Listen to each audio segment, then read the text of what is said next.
जी धन्यवाद। माननीय सदस्यगण, 6 बजने वाले हैं। सदन की इजाजत हो तो 2 घंटा समय इसका बढ़ा दिया जाए।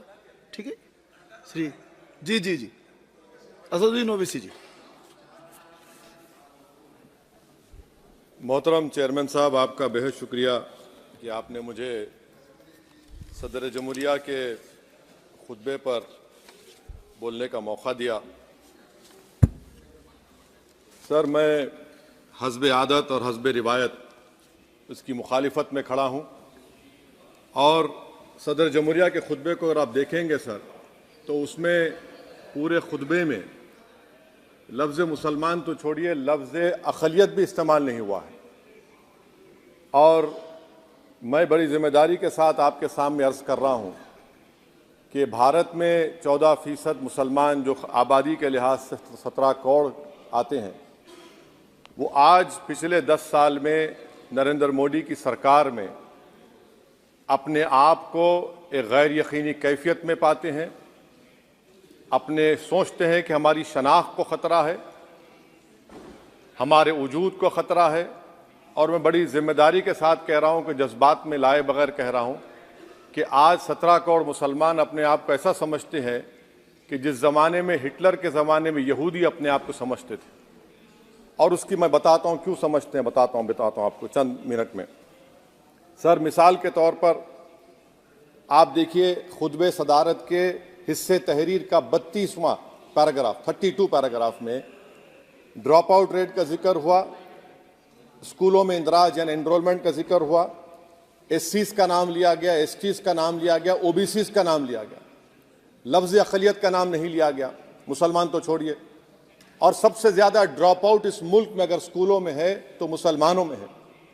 सबसे कम एनरोलमेंट अगर है तो मुसलमानों में हायर एजुकेशन में। गवर्नमेंट का डेटा है सर कि मुसलमानों का जो स्टूडेंट ड्रॉप आउट है वो 14.42 से क्लास 1 से शुरू होता और वो क्लास 6 और 8 को पहुंचे अब तक वो 10.76 को पहुंचता है। ये गवर्नमेंट का डेटा है, यानी क्लास 1 से क्लास 6 8 तक ये हाल है। आपने क्या किया सर इस बजट में? प्री मैट्रिक स्कॉलरशिप को सिर्फ 9th क्लास तक महदूद कर दिया और इसमें आपने पैसे कम कर दिए प्री मैट्रिक स्कॉलरशिप में। और सर 2022-23 का बजट आप देखिए, 5026 करोड़ रुपए दिए गए थे, जिसमें से सिर्फ 663 करोड़ इस्तेमाल हुए। अब आप आ जाइए सर, AISHE का डेटा है कि हायर एजुकेशन में मुसलमानों का 8.5 ड्रॉप आउट रेट हुआ है। 2020-21 में गवर्नमेंट का डेटा बता रहा है कि 1,80,000 मुसलमान हायर एजुकेशन में नहीं है। प्री मैट्रिक स्कॉलरशिप को आपने 423 करोड़ था, उसको आपने इस साल 326 कर दिया। मौलाना आज़ाद फेलोशिप को 45 करोड़ कर दिया। MCM जो 44 करोड़ था 33 करोड़ कर दिया। बताइए, जो सबसे ज़्यादा जिसका कम्युनिटी का ड्रॉप आउट रेट है और जो हायर एजुकेशन नहीं, उससे आप ये बर्ताव करते हैं। सर, दूसरी बात यह है कि हम ये देख रहे हैं कि 10 साल में इस सरकार में कोई हद नहीं छोड़ी है गलत हुक्मरानी की, नफरतों को भड़काने की, कोई हद नहीं छोड़ी गलत फहमियों को फैलाने की, और कोई हद नहीं छोड़ी इस मुल्क के अवाम नास को तर्क करने की। इस 10 साल में हमने क्या देखा सर? जमहूरियत हमारे वतन अजीज की को बचाना बहुत ज़रूरी है। ये गरीबों के लिए और कमज़ोरों की एक बहुत बड़ी ताकत है। मगर 10 साल में 9.5 साल में क्या हुआ? सिर्फ एक शख्स को मजबूत कर दिया गया, एक मजहब को मजबूत कर दिया गया, एक आइडियोलॉजी, एक नज़रिए को मजबूत कर दिया गया, एक शनाख्त को सब शनाख्त के आगे दूसरी शनाख्तों को मिटाने की कोशिश की गई, एक जबान को मजबूत कर दिया गया। तो हमारी जमहूरियत तो खोखली हो चुकी है। और सर, कोई भी हुकूमत और पार्टी सिर्फ जबर और इस्तेसाल पर कायम नहीं रह सकती है सर। दूसरा पॉइंट सर जो मैं आपके सामने अर्ज करना चाह रहा हूं, CAA के कानून के ताल्लुक से मरकजी एक वजीर ने अखबार में बयान दिया कि हम 8 दिन में करने वाले हैं। आप 8 दिन में करेंगे, 8 दिन में एहतजाज शुरू होगा मुल्क के कोने कोने में। आप CAA को मजहब से खत्म कर दीजिए, मजहब से जोड़ेंगे तो आपका इरादा बुरा है। आप भारत की अक़लियतों को, भारत के मुसलमानों को, दलितों को आप परेशान करने का आपका इरादा है। सर, दूसरी बात यह है कि CAA के खिलाफ क्यों हम हैं? क्योंकि सीमांचल के मुसलमान को आप बांग्लादेशी कहते हैं। कोई मिनिस्टर मुझे कहता है कि घुसपैठी है, रोहिंग्या है। तो CAA को मजहब से जोड़ना गलत था, उसको निकालिए। मगर हमारे देश के प्रधानमंत्री सर, वतन अजीज के वजीर आजम, मैं बड़ी जिम्मेदारी के साथ कह रहा हूं कि मैं अपने बचपने में जब हिस्ट्री पढ़ता था तो मैंने एक स्टैचू की फोटो देखी थी, प्रीस्ट किंग ऑफ मोहनजोदारो। ऐसा लगता है कि वैसा ही लग रहा है कि प्रधानमंत्री नहीं है बल्कि पुजारी सम्राट बन चुके हैं वो। और मैं क्यों कह रहा हूं कि हमारे सदर जमहूरिया ने कहा था कि 22 जनवरी एक तारीखी दिन है, बिल्कुल तारीखी दिन है। 22 जनवरी की बुनियाद 6 दिसंबर 92 को रखी गई। 22 जनवरी की बुनियाद 86 में ताले खोलकर रखी गई। 22 जनवरी की बुनियाद GB पंत ने रखी थी, इसीलिए तारीखी दिन है। और तारीखी दिन इसलिए भी है कि सर, इसी ऐवान में 16 दिसंबर 1992 को हमने एक रेजोल्यूशन पास किया था। आप बताइए कि आज इस मुल्क में चाहे कोई सेकुलर पार्टी का हो या जो भी हो, वाले सब सेकुलर है, बुरा मैं हूं, किसी में हिम्मत नहीं है कि 6 दिसंबर की बात की जाए। और वो तारीखी दिन इसलिए भी है सर, इंसाफ करने वालों में एक NCLT के चेयरमैन, एक गवर्नर और एक नामजद शुदा रुकने पार्लियामेंट बैठे हुए थे। अब आप बताइए मेरे पास बचा क्या है? बचा यह है कि आर्टिकल 32 बचा है, जिसको बाबा साहब अम्बेडकर ने दिया। आज मुल्क के 17 करोड़ मुसलमान भारत के वजीर आजम पर एतमाद भरोसा नहीं करते, बिल्कुल नहीं करते, बता रहा हूं, खुल के कह रहा हूं। अगर आप आर्टिकल 32 का ड्यू प्रोसेस ही खत्म कर देंगे तो फिर मेरे पास क्या बचेगा सर? क्या बचेगा? मैं तो यहां खड़े होकर वो सुप्रीम कोर्ट के मायानाज बेबाक वकील दुष्यंत दवे की तरह तो नहीं कह सकता। मुझे आज भी रूल ऑफ लॉ में भरोसा है, मुझे आज भी कानून पर, संविधान पर भरोसा है, मगर ड्यू प्रोसेस तो फॉलो होना चाहिए। ड्यू प्रोसेस फॉलो नहीं हो रहा। एक तारीखी दिन 22 जनवरी था, एक तारीखी दिन 31 जनवरी था। सर, रात के अंधेरे में अपील किए बगैर आप आरे लेकर रास्ता खोल देते हैं। क्या पैगाम दे रहे हैं सर? 600 साल की मेहरौली की मस्जिद को बगैर कोई नोटिस दिए आपने डिमोलिश कर दिया। मैं जिम्मेदारी के साथ कह रहा हूं कि भारत के प्रधानमंत्री और उनकी सरकार भारत के मुसलमानों से उनकी शनाख्त को छीनना चाहते हैं। ख्वाजा अजमेरी के आस्थाने पर चादर बिछाइए, मगर आप जो चादर मुझसे छीनना चाह रहे हैं, मेरी मस्जिद है, आप हर मस्जिद को छीनना चाहते हैं। आप बताइए 17 करोड़ मुसलमानों को क्या पैगाम दे रहे हैं आप कि आप हर मस्जिद को छीन लेंगे मुझसे? फिर मेरा वजूद किस माने रखता है? मेरा शनाख्त क्या माने रखता है?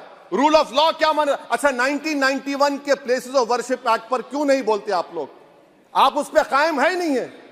आप 500 साल की बात करते, मैं आपसे कहता हूं भाई 500 साल पे मत जाइए, बौद्ध पे जाइए, जैनिज्म पे जाइए, शैविज्म पे जाइए, कहां रुकेंगे? अरे इस देश को आजादी मिली 47 में, संविधान मिला हमको बाबा साहब अम्बेडकर का, बराबरी का।